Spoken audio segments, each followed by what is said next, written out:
স্বাগতম সুপ্রিয় শিক্ষার্থীবৃন্দ, যারা 2026 সালের এইচএসসি পরীক্ষার্থী তাদের জন্য সুন্দর একটা প্রশ্ন নিয়ে আসছি। আজকের প্রশ্নটা হচ্ছে উপসর্গ কাকে বলে।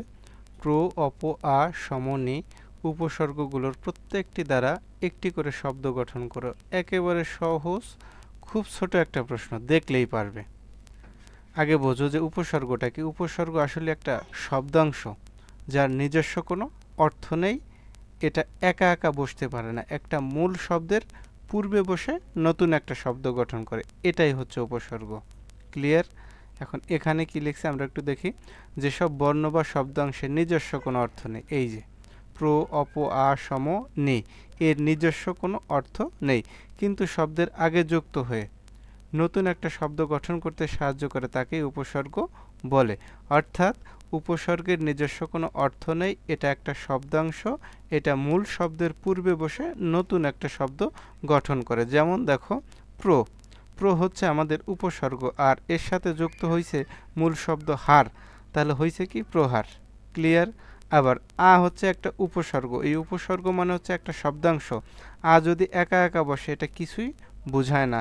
যেমন দেখো, এর সাথে আছে গমন, তাহলে হয়েছে কি আগমন। এটা হচ্ছে আমাদের একটা শব্দ, এই গমনটা হচ্ছে কি মূল শব্দ, এর সাথে আ হচ্ছে উপসর্গ যুক্ত হয়েছে। সু, সু হচ্ছে উপসর্গ, দিন এর সঙ্গে কি হয়েছে যুক্ত হয়েছে, হয়েছে কি সুদিন। আর একটা কথা, যে উপসর্গ শব্দের শুরুতে বসে বা উপসর্গ শব্দের প্রথমে বসে। নিচে প্র, অপ, আ, সম, নি এই উপসর্গগুলোর প্রত্যেকটি দ্বারা একটি করে শব্দ গঠন করা হলো। প্র, আমাদের এই প্র হচ্ছে কি উপসর্গ প্রশংসা। অপ, তার সাথে কি অপরাধ। আ, আগাছা। সম, সমধিক। নি, নিখুঁত। যেমন দেখো, সংসা। ক্লিয়ার? এটার পূর্বে কি যুক্ত হয়েছে প্র। আচ্ছা, রাত এর পূর্বে যুক্ত হয়েছে কি অপ। গাছা এর পূর্বে যুক্ত হয়েছে আ। ধিক এর পূর্বে যুক্ত হয়েছে সম। আর খুত এর পূর্বে যুক্ত হয়েছে নি।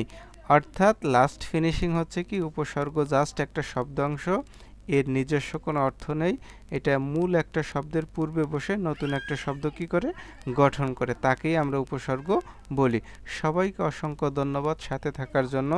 আর আমার এই চ্যানেলে আইসিটি ব্যতিরিক্ত সকল বিষয়ের উপরে ভিডিও করা হবে। আর আইসিটির জন্য আলাদা আমার একটা চ্যানেল আছে, যে চ্যানেলের নাম হচ্ছে বাবুল আইসিটি ক্লাস।